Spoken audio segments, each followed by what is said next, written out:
तो कभी आपके साथ ऐसा हुआ है कि आपने किसी स्टॉक्स में एंट्री ली हो ब्रेकआउट देखकर, और जैसे ही आपने ख़रीदा वो ब्रेकआउट्स पे प्राइस रिवर्स हो गया और आपका स्टॉप लॉस आ गया। ठीक है, इसको ट्रेडिंग की लैंग्वेज में बोलते हैं फेक ब्रेकआउट। ठीक है, और ऐसा जनरली ट्रेडिंग कम्युनिटी में न्यू न्यू ट्रेडर्स के साथ ऐसा हो जाता है, क्योंकि जब वो ब्रेकआउट्स को देखते हैं तो उनके अंदर फोमो फील होता है। तो उस फोमो के चक्कर में क्या होता है कि अपने अंदर की जो गुदगुदी है, एड्रेनल रश है, उसको दूर करने के लिए वो ट्रेड में जंप कर जाते हैं। ठीक है, और उस सिचुएशन पे क्या होता है कि वो फेक ब्रेकआउट में फंस जाते हैं और लॉस बना लेते हैं।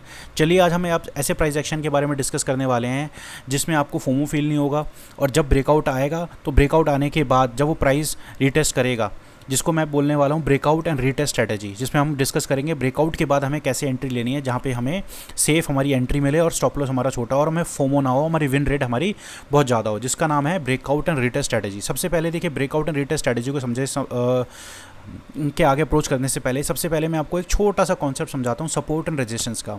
देखिए, आप बहुत वेल अवेयर होंगे सपोर्ट और रेजिस्टेंस किसको कहते हैं। जैसे मेरा ये निफ्टी का 1 आवर का चार्ट लगा हुआ है, यहाँ पर मैं बुलिश ट्रेड के बारे में डिस्कस करने वाला हूँ कि भाई रेजिस्टेंस ब्रेक करता है, वहाँ पे हमें बाई की ट्रेड कैसे लेनी है। देखिए, किसी भी रेजिस्टेंस को या सपोर्ट को क्रिएट करने के लिए हमेशा 2 पॉइंट की ज़रूरत होती है। देखिए, मार्केट ने एक लो ये बनाया और एक हाई ये बनाया, तो ये पॉइंट का सपोर्ट हो गया, दूसरे पॉइंट का रेजिस्टेंस ये हो गया।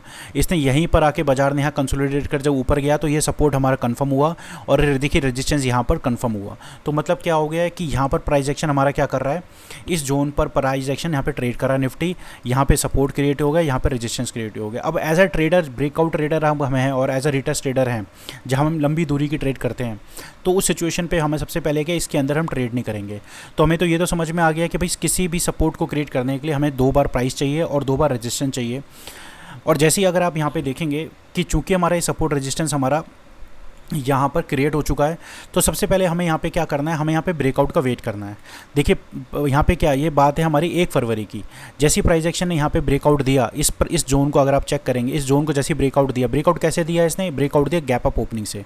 और गैप अप ओपनिंग पे यहाँ पे क्या देख रहे हैं, यहाँ पे स्ट्रॉन्ग बेरिश कैंडल। देखिए, मेरा ये 1 आवर का चार्ट लगा हुआ है, 1 आवर ये स्ट्रॉन्ग बेरिश कैंडल बनी है। अब स्ट्रॉन्ग बेरिश कैंडल को देखते हम हमारे माइंड में क्या आएगा कि भाई सेल ऑफ आ रहा है, सेल ऑफ आ रहा है, यहाँ पे हमें बाई नहीं करना। बट और बहुत सारे जो लोग होंगे यहाँ पर ब्रेकआउट के चक्कर में इसको हम जो ब्रेकआउट मिस हो गया होगा उनको ये लग रहा होगा कि यार अच्छा हुआ सेल ऑफ आ गया। बट जो ट्रेडर रीटेस्ट का वेट करते हैं, ब्रेकआउट का रीटेस्ट स्ट्रेटेजी का वेट करते हैं, वो क्या समझते हैं, उनको पता है कि प्राइस एक्शन में सपोर्ट जब भी टूटता है और रेजिस्टेंस जब भी टूटता है तो वो अपोजिट एलिमेंट का काम करता है। जब रेजिस्टेंस टूटेगा तो प्राइस जब दोबारा आएगा तो वो रेजिस्टेंस हमेशा सपोर्ट का काम करेगा, सपोर्ट टूटेगा, प्राइस एक्शन जब दोबारा ऊपर की तरफ आएगा, रीट्रेस करेगा, तो वो सपोर्ट हमेशा रेजिस्टेंस का काम करेगा। जैसे कि यहाँ पे आप देख रहे हैं कि 1 तारीख के बाद 2 तारीख को प्राइस एक्शन, 3 नवंबर को प्राइस एक्शन ऊपर खुला, बाजार में ज़बरदस्त सेलिंग आई, तो इसने क्या किया, देखिए यहाँ पर ये जो रेजिस्टेंस था, अब ये रेजिस्टेंस क्या कर रहा है, सपोर्ट का काम कर रहा है। अब जिन लोगों ने ये एंट्री मिस करी होगी वो यहाँ पर एंट्री का वेट करेंगे, तो ये हमारी ब्रेकआउट और रीटेस्ट स्ट्रेटेजी के हिसाब से हमारी एंट्री यहाँ पर बन गई। तो इसमें क्या हो, देखिए यहाँ पे देखिए आप जैसे यहाँ पे देखेंगे कि ये यहाँ पे ये सपोर्ट जो रेजिस्टेंस जो था अब यहाँ पे सपोर्ट का काम कर रहा है। यहाँ पे इसने बुलिश कैंडल बनाई और जैसे ही इसने ऊपर की तरफ गया, यहाँ पे हमारी एक इस स्ट्रेटेजी के हिसाब से एंट्री बनती है। ठीक है, ये ब्रेकआउट आया, यहाँ पे इसने रिटेस्ट किया, यहाँ पे हमने एंट्री बनाई और देखिए पूरा मोमेंटम हमने ऊपर की तरफ गॉच किया। तो ये हमारी क्या है, ब्रेकआउट और रिटेस्ट स्ट्रेटेजी का एक पार्ट है। अगर आप यहाँ पे इंट्राडे में भी जाके देखेंगे, 1 आवर के टाइम फ्रेम पे भी देखेंगे, तो ऊपर से एक ट्रेंड लाइन आ रही है, लोअर हाई बना रही है और यहाँ से हायर लो बना रही है, राइट, ये हायर लो बना रही है। जैसे इसने इस लेवल को ब्रेक किया, यहाँ पे हमारी एंट्री बनी और एसएल छोटा सा था। देखिए फिर प्राइस एक्शन अगले दिन बाजार गैप अप खुलता है, सीधे हमारी ऊपर की तरफ हमें 1:2 1:3 के आसपास हमें यहाँ पे गेन देता है। ठीक है, देखिए यहाँ पर हमें हमेशा क्या करना है, देखिए हमेशा हमें ऐसे जोन का इंतजार करना है जहाँ पे सपोर्ट रेजिस्टेंस क्रिएट हो रहा हो। ये तो क्या था, देखिए ये रेजिस्टेंस टूटा, यहाँ पे रिटेस्ट हुआ। रिटेस्ट करना है क्या है, कभी हमेशा जब रिटेस्ट करने आए तो हमेशा देखना है कि जो रेजिस्टेंस वाला जो है पार्ट है, ब्रेकआउट वाला है, क्या यहाँ पे बुलिश कैंडल बना रहा है। उसी तरह हमें बेरिश सेटअप का भी मैं आपको यहाँ पे समझा देता हूँ। देखिए बेरिश सेटअप के लिए हम थोड़ा सा पीछे जाएंगे, जहाँ पे सपोर्ट ब्रेकडाउन आया होगा, उसके बाद प्राइस एक्शन ने किस तरह बिहेव किया। मैं आपको यहाँ पे थोड़ा सा मुझे टाइम दीजिए, मैं आपको यहाँ पे पीछे की तरफ लेके जाके दिखाता हूँ, जहाँ पे सपोर्ट टूटने के बाद प्राइस एक्शन ने उसको रिटेस्ट करा और फिर वहाँ से अपना ट्रेंड को कंटिन्यूएशन में गया है। ये आई थिंक ये थोड़ा आगे की तरफ होगा, ये हम जाते हैं इधर। ये देखिए ये हमारा लेटेस्ट प्राइस एक्शन है। ये प्राइस एक्शन हमारा कौन सा है, देखिए यहाँ पे आप देखेंगे प्राइस एक्शन ने यहाँ पे सपोर्ट को ब्रेक किया। ये देखिए ये सपोर्ट आया, ये सपोर्ट आया। प्राइस ने सपोर्ट को कैसे ब्रेक किया, सपोर्ट को गैप डाउन से वेट किया।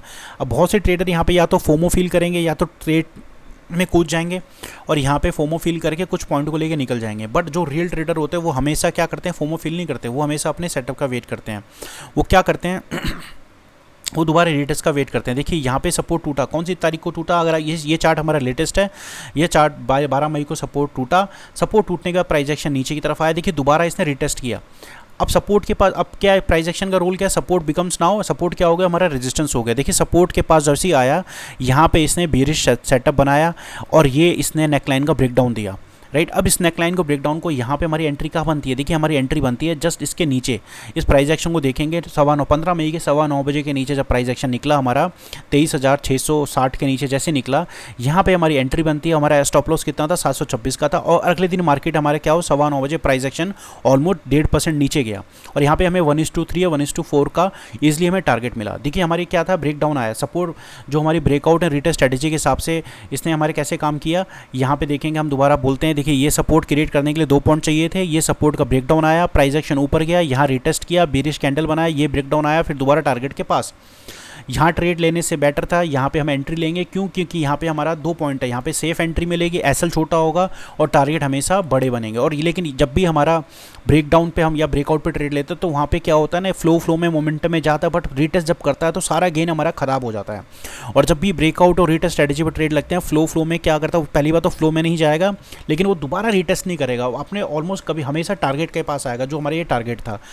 देखिए ब्रेकआउट और रिटेस्ट स्ट्रेटेजी के लिए हमें हमेशा 3 पॉइंट का ध्यान रखना है। पहला ध्यान क्या रखना है, हमें सबसे पहले आइडेंटिफाई करना है सपोर्ट और रेजिस्टेंस को, सपोर्ट एंड रेजिस्टेंस को आइडेंटिफाई करना है, पहला पॉइंट। और दूसरा पॉइंट क्या है हमारा, है उसका ब्रेकआउट और रीटेस्ट का, ब्रेकआउट और रीटेस्ट का ध्यान करना है। और तीसरा है हमारा पॉइंट कन्फर्मेशन का। अगर हम ब्रेकआउट का वेट कर रहे हैं, रेजिस्टेंस के टूटने का वेट कर रहे हैं, तो प्राइस एक्शन को दोबारा उस रेजिस्टेंस के पास आने दो, वहाँ पे बुलिश कैंडल का बनने का वेट कीजिए, फिर आप ट्रेड लीजिए। और उसी तरह जब सपोर्ट नीचे की तरफ टूटता है, ब्रेकडाउन देता है, तो सपोर्ट के पास जब प्राइस एक्शन दोबारा रिटेस्ट करेगा, सपोर्ट पे रेजिस्टेंस फेस करेगा, वहाँ पे बेरिश कैंडल का वेट कीजिए और फिर आप वहाँ पे छोटे से एसएल के साथ ट्रेड लीजिए। ठीक है दोस्तों, सपोर्ट, रेजिस्टेंस और ब्रेकआउट रिटेस्ट की जो स्ट्रेटेजी है हमेशा हमारी विनिंग रेशियो, विनिंग जो परसेंटेज हमारी ज़्यादा होती है और रिस्क रिवॉर्ड हमारा हमेशा कम होता है। ठीक है दोस्तों, ट्रेडिंग का मतलब हमेशा ध्यान रखना, तुक्का लगाना नहीं है, बल्कि मार्केट में कंफर्मेशन का इंतजार करना है।